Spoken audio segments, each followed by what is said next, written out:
Las Vegas, Nevada Premier Boxing Champions continues the action. Along with the WBC, the president, Mauricio Sulaiman.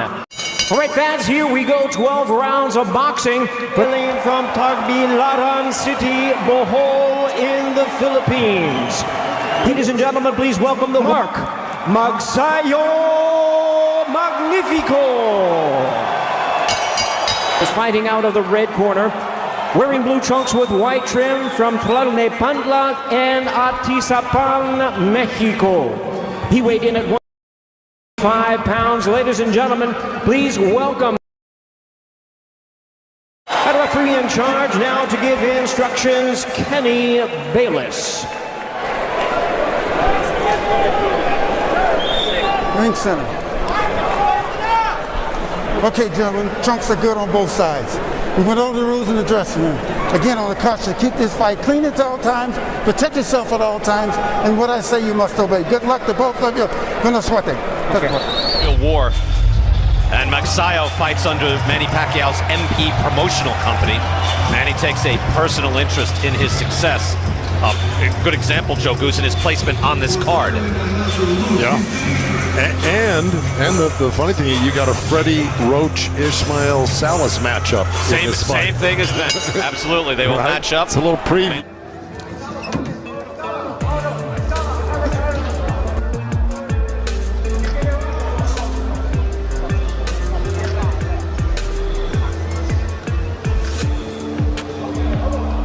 Uy, muntikan. Tama.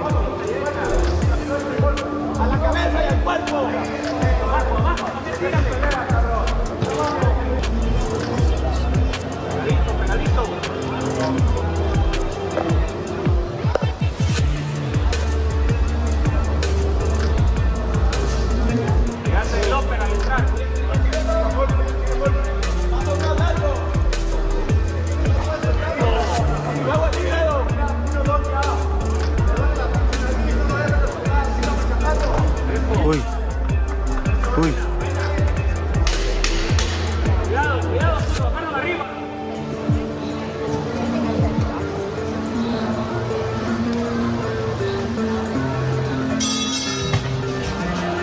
Boom! Woo!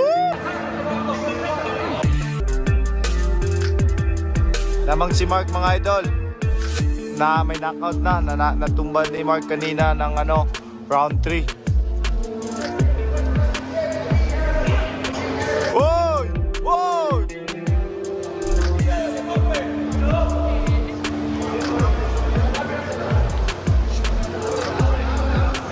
Grabe, dugo-dugo na yung bunganga ng kalaban, no?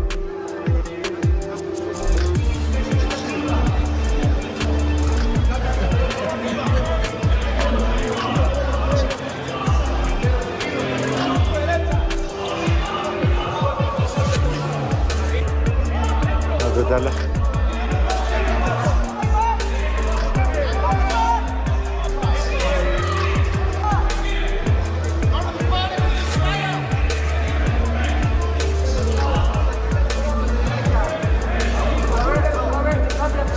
Uy!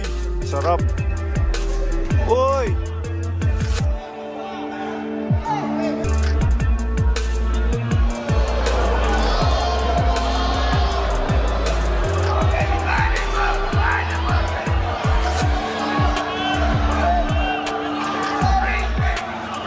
Uy!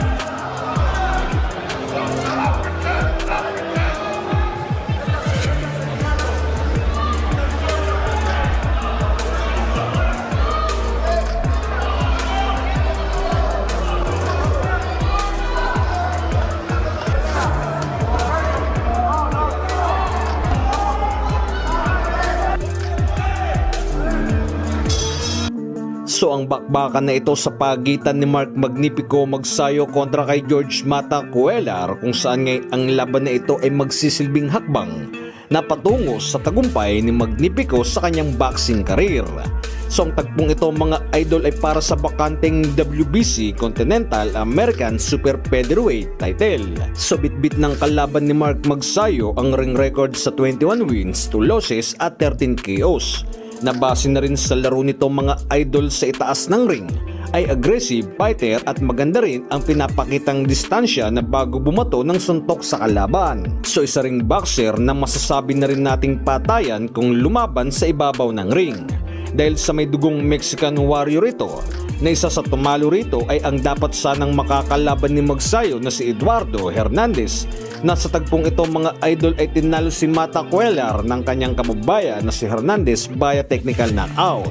So batay na rin sa ating nabanggit na estilo na ito ni Mata Cuellar sa pakikipaglaban, ay pasok naman ito sa estilo ni Mark Magsayo, kung saan ay isa ito sa recipe ng Pinoy ang pukpukang dikdikan na banatan.